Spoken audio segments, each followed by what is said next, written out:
नमस्कार दर्शक बंधु हैप्पी होली जय जगन्नाथ। आज हूँ मार्च 14 तारिख शुक्रवार। आज दिन ओडिशा तथा देश विदेशर ताजा खबर गुड़ी को जानवा चाहूले भिडटी को शेष पर्यंत देखंतु एवं भिडटी भल लगे लाइक शेयर मध्य करदेवे। प्रत्येक दिन यही ताजा खबर गुड़ी को जानवा चाहूले चैनल टी को सब्सक्राइब कर पाखरे ऑल बेल नोटिफिकेशन आइकन टी को दबाई दिंतु एवं भिडटी आपण केउं जिल्लारू देखुछंती कमेंट माध्यम जणांतु। तेबे आसंतु नजर पकाइबा आजिर संपूर्ण खबर उपरे। अंत्योदय गृह योजनार शुभारंभ करिवे मुख्यमंत्री मोहन चरण माझी। आसंता 30 तारिख रे कलाहांडी जिल्लारू आरंभ हेबो अंत्योदय गृह योजना। 50,000 लोकंकु योजना सह जोड़िबे सरकार, किंतु आवेदन प्रक्रिया आरंभ होई सारिलाणी। पंचायत कार्यालय रे उपलब्ध आवेदन फॉर्म जरिया संपृक्त बीडीओ को आवेदन करि परिबे। एने पंचायत राज मंत्री रवि नारायण नायक सूचना देइछंती। गरीब लोकंकु अंत्योदय गृह योजना रे शामिल करा जिवो। भिन्नक्षम विधवा दुरारोग्य रे पीड़ित थिबा व्यक्ति, शहीद परिवार व्यक्ति, बन्या बात्या और अग्निकांड घटी घर पड़िथिबा व्यक्ति, हाथी भांगिथिबा घर एही योजना रे शामिल हेबे। सेपटे प्रधानमंत्री आवास योजनार सर्भे चली मार्च 31 जाए चलिबो। एबे जाए सर्भे 19.5 लाख लोक नाम पंजीकरण कलेनी। एने पंचायत राज मंत्री रवि नारायण नायक सूचना देइछंती। एप्रिल 1 आयुष्मान भारत प्रधानमंत्री जन आरोग्य योजना गोपबंधु जन आरोग्य संयुक्त योजनार शुभारंभ हेबो। आयुष्मान वयोबंधना योजनार मध्य शुभारंभ हेबो। एथिरे 70 वर्षरू अधिक वयस्क पाइबे चिकित्सा सुविधा। 70 वर्षरू अधिक वयस्क लोक थिले परिवार पिछा सर्वाधिक चिकित्सा सुविधा 15 लाख टंका मिलिबो। समुदाय 3.52 कोटी लोक हेबे उपकृत। बुधवार लोकसेवा भवन में मुख्यमंत्री मोहन चरण माझीଙ୍କ अध्यक्षतार अनुष्ठित बैठक में एही निष्पत्ति निया जायछि। परवर्ती खबर आईआरबी बाटालियन कनेस्टेबल सिपाही नियुक्ति प्रसंग में रोक लगा जायछि। नियुक्ति प्रक्रिया उपरे रोक लगाइले हाईकोर्ट। 17 तारिख रु एही नियुक्ति प्रक्रिया आरंभ हेबार थिला। हाईकोर्ट निर्देश शुणाणी करी कहिसंती जे अन्यादेश न आसीबा जाय नियुक्ति प्रक्रिया को बंद रखाजिबो। प्राय 3 वर्ष नियुक्ति पई विज्ञप्ति प्रकाश पाई नथिला। या परे 1800 पद लगी विज्ञप्ति प्रकाश पाइथिला। बयस अतिक्रांत प्रार्थी को उपेक्षा करा जाइथिबा अभियोग रहिछि। बयस अतिक्रांत प्रार्थी को सुजोग पाई निर्देश थिला। एने हाईकोर्ट को जणिकिया खंडपीठ निर्देश देइथिले। खंडपीठଙ୍କ निर्देश रे बयस अतिक्रांत प्रार्थी परीक्षा देइथिले सुद्धा सेमानंकर रिजल्ट प्रकाश होई नथिला। एथिरे 1800 रु ऊर्ध्व पदवी पई 17 रु प्रक्रिया आरंभ होइथांता। आसंता 20 रे परवर्ती शुणाणी पई दिन धार्य करा जाइछि।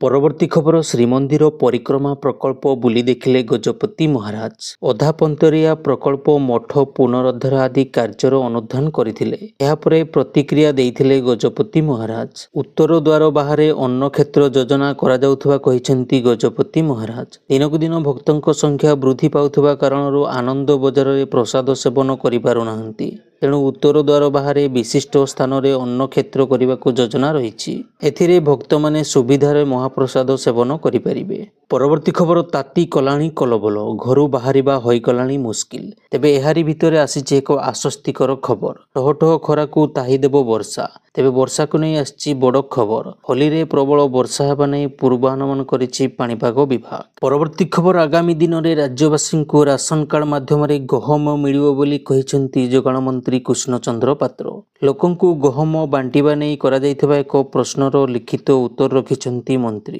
राज्य सरकार गहम उठाण पई समस्त जिल्ला रे परिवहन व्यवस्था स्थिरीकृत करिबा परे एनै केंद्र सरकार को अवगत कराजिबो बोली मंत्री कहिसंती। केंद्र सरकार ठरू परवर्ती आवंटन पत्र मिलिबा परे हिताधिकारी को खाद्य शस्य बंटन कराजिबो बोली विधानसभा रे उत्तर रखिसंती कृष्ण चंद्र पात्र।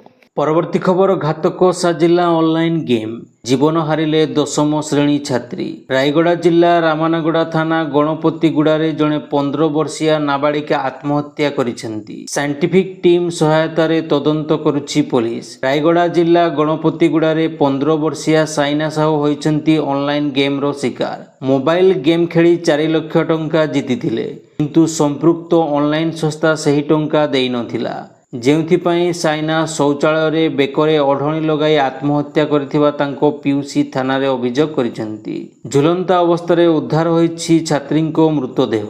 ରାମନଗଡ଼ା ପୁଲିସ ଏନେଇ ଏକ ମାମଲା ରୁଜୁ କରି ସାଇଣ୍ଟିଫିକ୍ ଟିମ୍ ସହାୟତାରେ ତନାଘନା ଚଳାଇଛି। ସାଇନା ଏବର୍ଷ ଦେଇଥିଲେ ମ୍ୟାଟ୍ରିକ୍ ପରୀକ୍ଷା। ତାଙ୍କ ବାପା 5 ବର୍ଷ ତଳେ ଆରପାରିକୁ ଚାଲି ଯାଇଛନ୍ତି। ମାଆଙ୍କର 2 ବର୍ଷ ହେଲା ପତ୍ତା ମିଳୁନି।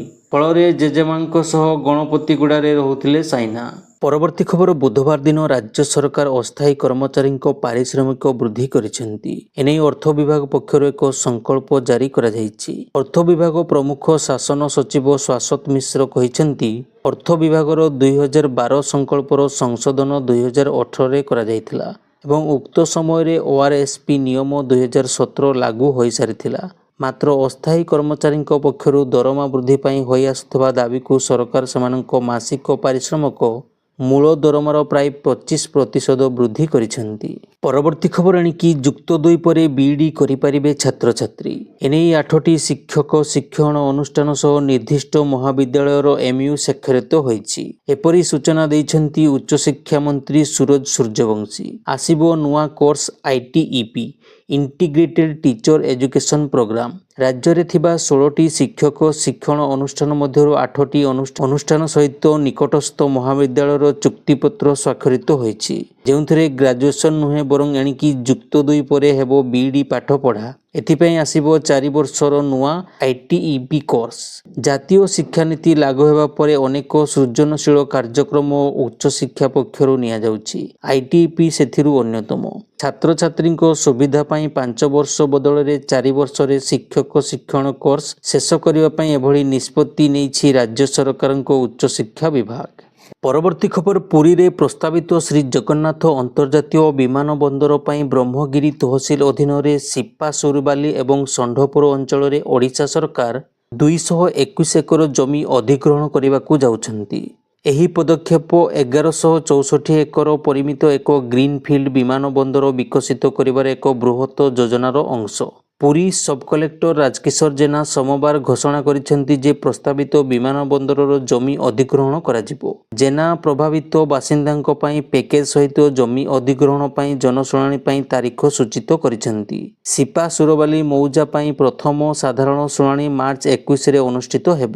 ଷଣ୍ଢପୁର ଗାଁରେ ଶୁଣାଣି ମାର୍ଚ୍ଚ 28ରେ ଅନୁଷ୍ଠିତ ହେବ। ପରବର୍ତ୍ତୀ ଖବର ଭୁବନେଶ୍ୱର ପାଣ୍ଡରାରେ ହେବ ଆଧୁନିକ ମାଛ ବଜାର। 5.80 ଏକର ଜମିରେ ହେବାକୁ ଥିବା ଏହି ପ୍ରକଳ୍ପକୁ କେନ୍ଦ୍ର ମତ୍ସ୍ୟ ଓ ପଶୁପାଳନ ଏବଂ ଡାଏରୀ ଗଭର୍ଣ୍ଣମେଣ୍ଟ ଅଫ୍ ଇଣ୍ଡିଆ ପକ୍ଷରୁ ମିଳିଛି ମଞ୍ଜୁରୀ। ଏଥିପାଇଁ ବ୍ୟୟବରାଦ ହୋଇଛି 50 କୋଟି ଟଙ୍କା। 2024 ସେପ୍ଟେମ୍ବରରେ ମୁଖ୍ୟମନ୍ତ୍ରୀ ମୋହନ ମାଝୀଙ୍କୁ ପ୍ରକଳ୍ପ ସଂପର୍କରେ ଆଲୋଚନା କରିଥିଲେ ଭୁବନେଶ୍ୱର ସାଂସଦ ଅପରାଜିତା ଷଡ଼ଙ୍ଗୀ।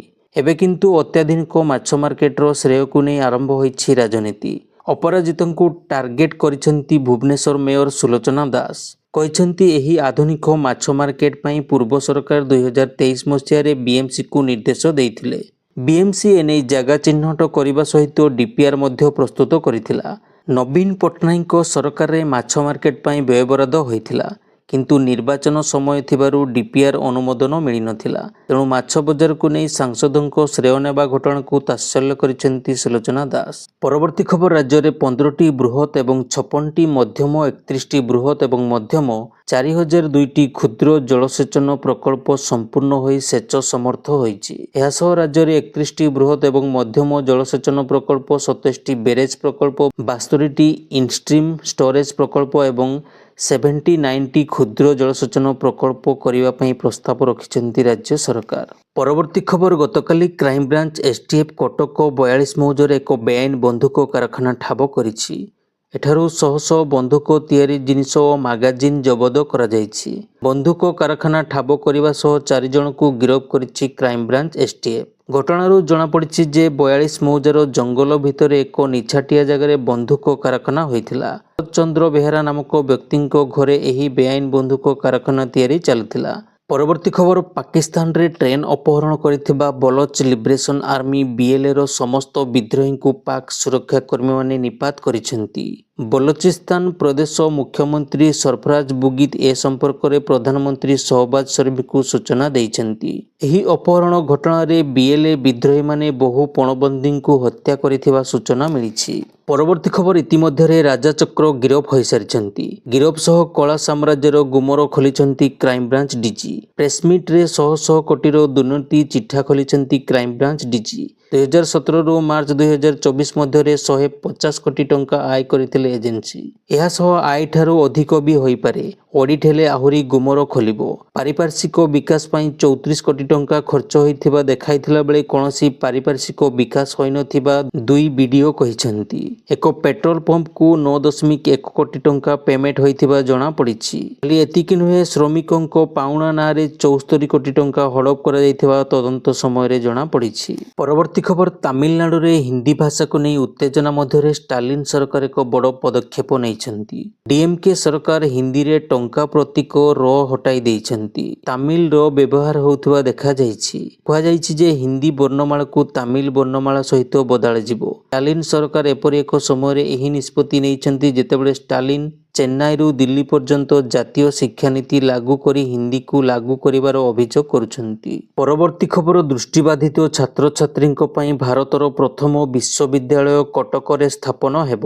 ଏନେଇ 7 ମାସ ତଳୁ ସରକାରଙ୍କ ପ୍ରସ୍ତାବ ରହିଛି। ସନ୍ଥ କବି ଭୀମ ଭୋଇଙ୍କ ନାମରେ ହେବାକୁ ଥିବା ଏହି ବିଶ୍ୱବିଦ୍ୟାଳୟ ପାଇଁ 40 ଏକର ଜମି ଯୋଗାଇ ଦେବାକୁ କଟକ ଜିଲ୍ଲାପାଳଙ୍କୁ ନିର୍ଦ୍ଦେଶ ଦିଆଯାଇଛି। ରାଜ୍ୟ ସରକାରଙ୍କ ନିର୍ଦ୍ଦେଶ ଅନୁସାରେ ଖୁବ୍ ଶୀଘ୍ର ଜମି ଅଧିଗ୍ରହଣ ପ୍ରକ୍ରିୟା ଆରମ୍ଭ ହେବାକୁ ଯାଉଛି।